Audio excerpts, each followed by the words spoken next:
గమనం ఒకటే గమ్యం అంటూ టికెట్ టు ఫినాలే ట్రోఫీ కోసం ట్రోఫీ వెంట పరుగులు తీస్తూ ఉన్నారు హౌస్లో ఉన్న కంటెస్టెంట్స్ అందరూ. అయితే బిగ్ బాస్ సీజన్ 8 చాలా ఆసక్తికరంగా మారిపోయింది. హౌస్లో ఉన్న కంటెస్టెంట్స్ అందరూ కూడా హౌస్లో ఉన్న టికెట్ టు ఫినాలే కోసం చాలా అయితే 100% గేమ్ని ఇచ్చి తమకు తాము ప్రూవ్ చేసుకోవడానికి సిద్ధమైపోయారు. అయితే ఈ గేమ్ని ఎవరు కూడా ఎక్కడ తగ్గడం లేదు.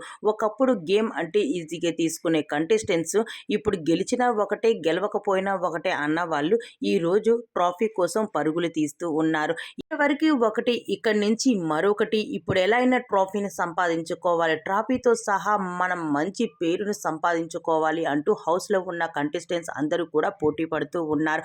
అయితే ఈరోజు బిగ్ బాస్ ఇచ్చిన గేమ్ ఏంటి అంటే హౌస్లో ఉన్న కంటెస్టెంట్స్ అందరికీ కూడా తన చేతిలోకి ఒక బాల్ ఇవ్వడం జరుగుతూ ఉంది. అయితే తమ కాళ్ళను పైకి పెట్టి ఒక చేతితో బాలును పట్టుకొని అలాగా కూర్చొని ఉండాల్సి ఉంటుంది.